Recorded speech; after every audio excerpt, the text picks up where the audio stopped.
ఉప్పు కానీ, దూది కానీ, ఒత్తులు కానీ ఉచితంగా ఇచ్చినట్లయితే లక్ష్మీ కటాక్షం తగ్గిపోతుంది. అలాగే మిరపకాయలు, చింతపండు ఎప్పుడూ కూడా చేతికి ఇవ్వకూడదు. ఎవరైనా అడిగినా కింద పెట్టుకోమని చెప్పి కింద నుంచి వాటిని తీసుకోవాలి.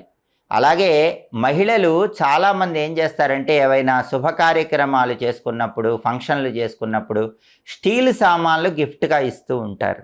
అయితే సాధ్యమైనంత వరకు స్టీలు సామాన్లు ఇవ్వకూడదు. ఎందుకంటే స్టీలు సామాన్ల మీద వాళ్ళ పేర్లు చెక్కించి గిఫ్టులుగా ఇస్తూ ఉంటారు.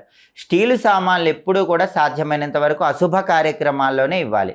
శుభ కార్యక్రమాలప్పుడు సాధ్యమైనంత వరకు స్టీలు సామాన్లు గిఫ్ట్గా ఇవ్వకుండా ఉండటం మంచిది. కాబట్టి మహిళలు తెలిసి కానీ తెలియక కానీ ఈ తప్పులు చేయకుండా ఉన్నట్లయితే లక్ష్మీ కటాక్షం కలుగుతుంది.